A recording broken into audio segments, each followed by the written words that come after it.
let's talk about interest rate decision, because we had about 5 central banks last week. Then we had about 2 or 3 so far this week. And now we're talking about the Rwandan Central Bank, which today raised its lending benchmark by 25 basis points to 6.75%. And the idea was to tame inflation, presently standing outside the target price range set by the financial regulator. So Rwanda is forecasting that the country's headline inflation will be at 7.1% for the current year. Now let's take excerpts from the monetary policy statement reading today by the governor, Soraya Hakuzira-Deme. In our region in sub-Saharan Africa, the GDP is projected to stabilize at 4% in 2025, which is equal to the same GDP growth rate last year.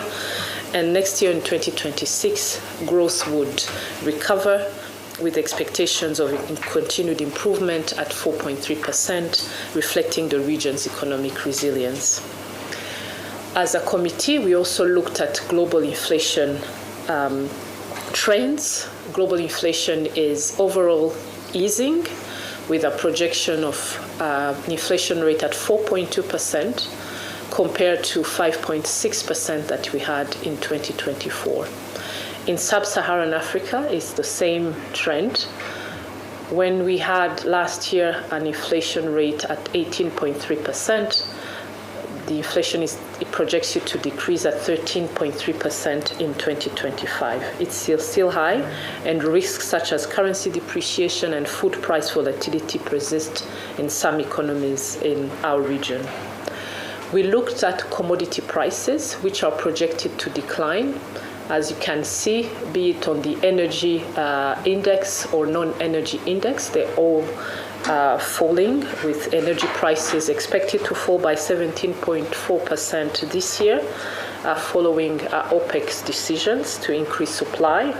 Food prices are also expected to reduce by 7%, which will ease import cost pressures. However, we see that prices of export commodities such as coffee and minerals remain elevated, but this supports Rwanda's exports earnings, since these are traditional exports that we have. On the external sector, the data on Rwanda's international trade is encouraging. In the second quarter of 2025, exports increased by 15.5%. And this was driven by strong performance in traditional exports, especially coffee, with favorable global prices, but also higher volumes. When we also looked at non-traditional exports, they were rising by 31%, and these are mainly products of cooking oil and wheat flour, reflecting the good performance of our domestic industry sector.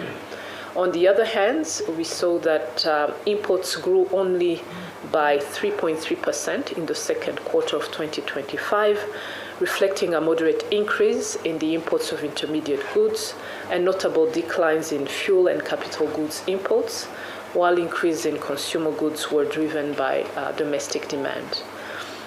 Therefore, the trade deficit in the second quarter of this year narrowed by 2.9%, which is a positive development for external sector stability.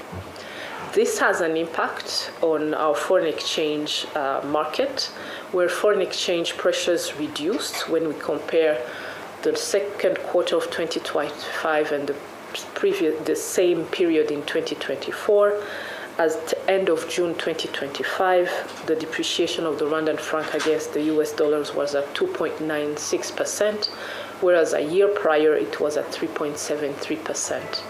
And this improvement in exchange rate stability can be explained by a narrowing trade deficit, as we have just seen, a weaker US dollar on global markets, but also the impact of domestic foreign exchange market reforms that we have conducted. We are now moving to the domestic economy performance. Rwanda's economy continues to perform well in the second quarter of 2025.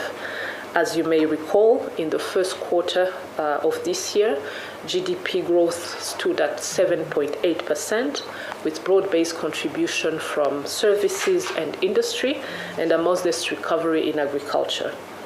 Data for the second quarter are not yet released, but when we look at our high frequency indicators, they point to a sustained economic momentum in the second quarter, with our composite index of economic activities rising by 12.5% in the second quarter, reflecting strong performance across all sectors. We now move on to the monetary market developments. In the second quarter of this year, all rates have declined.